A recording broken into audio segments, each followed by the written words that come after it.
Hujan deras mengguyur malam itu. Dina, seorang gadis kelas 3 SMP, duduk memeluk lutut di sudut kamarnya yang gelap. Lampu kamar sudah lama padam, meninggalkan suasana remang-remang yang hanya diterangi kilat dari luar jendela.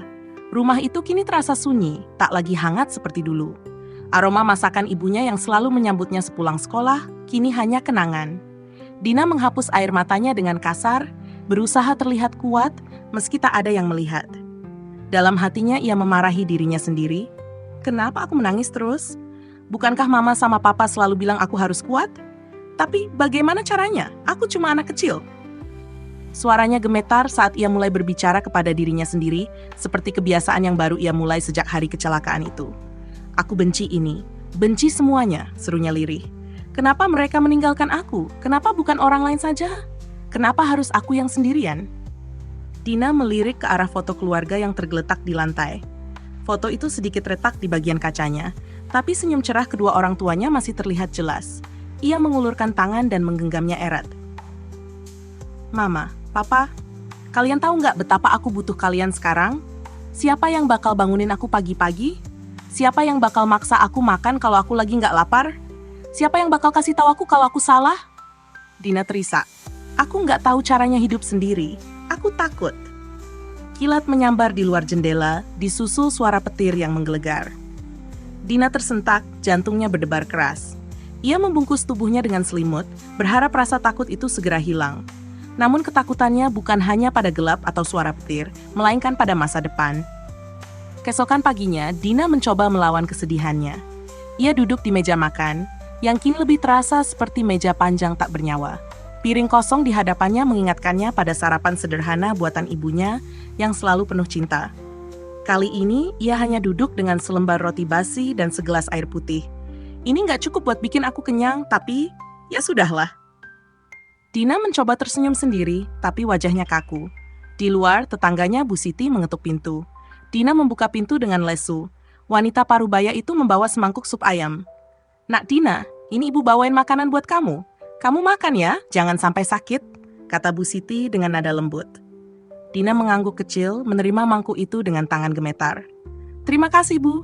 Tapi, aku nggak mau terus-terusan merepotkan orang lain. Bu Siti tersenyum simpul, menepuk bahu Dina. Kamu nggak merepotkan, nak. Tapi kamu juga harus belajar minta tolong kalau butuh. Hidup ini nggak selalu harus kamu jalani sendiri. Kata-kata itu menyentuh hati Dina, meski ia terlalu keras kepala untuk mengakuinya. Hari berikutnya, Dina mencoba menghubungi bibinya, Tante Rini, yang tinggal di kota sebelah. Dengan tangan gemetar, ia memencet nomor telepon. Setelah beberapa kali nada sambung, suara dingin menjawab dari seberang.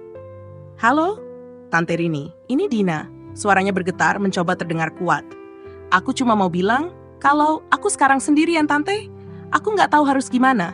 Apa aku bisa tinggal sama Tante? Di ujung telepon terdengar hela napas panjang.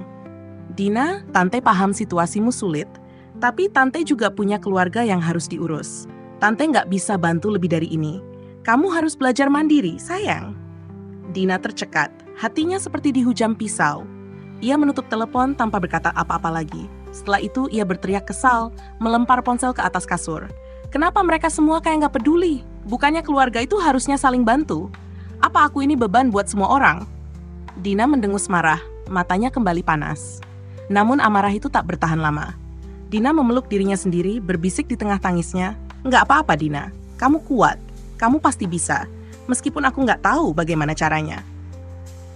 Hari-hari berikutnya, Dina mulai mencoba bertahan hidup dengan apa yang ia bisa.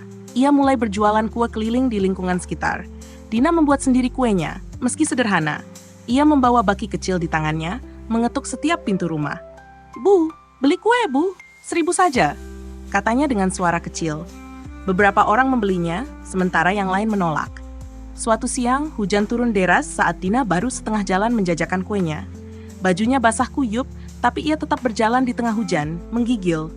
Kuenya mau rusak kalau nggak habis. Aku nggak bisa rugi lagi, gumamnya. Tetangga yang melihatnya berlari kecil ke arahnya. Dina, kenapa kamu hujan-hujanan begitu? Pulang dulu, nanti sakit, seru Pak Amin, tetangga sebelah. Tapi aku harus jual kue ini, Pak. Kalau enggak, aku nggak bisa bayar uang sekolah. Jawab Dina dengan suara pelan, hampir tak terdengar di tengah suara hujan. Pak Amin akhirnya membeli semua kuenya dengan wajah prihatin. Dina berterima kasih, tapi ia tak tahu ini hanya solusi sementara. Malam itu, di tengah kelelahan dan rasa laparnya, Dina kembali duduk di sudut kamar. Ia melihat foto kedua orang tuanya lagi. Papa, Mama, aku nggak tahu apa aku bisa terus begini, tapi aku janji nggak akan menyerah. Karena kalau aku menyerah, aku nggak tahu apa lagi yang tersisa untukku.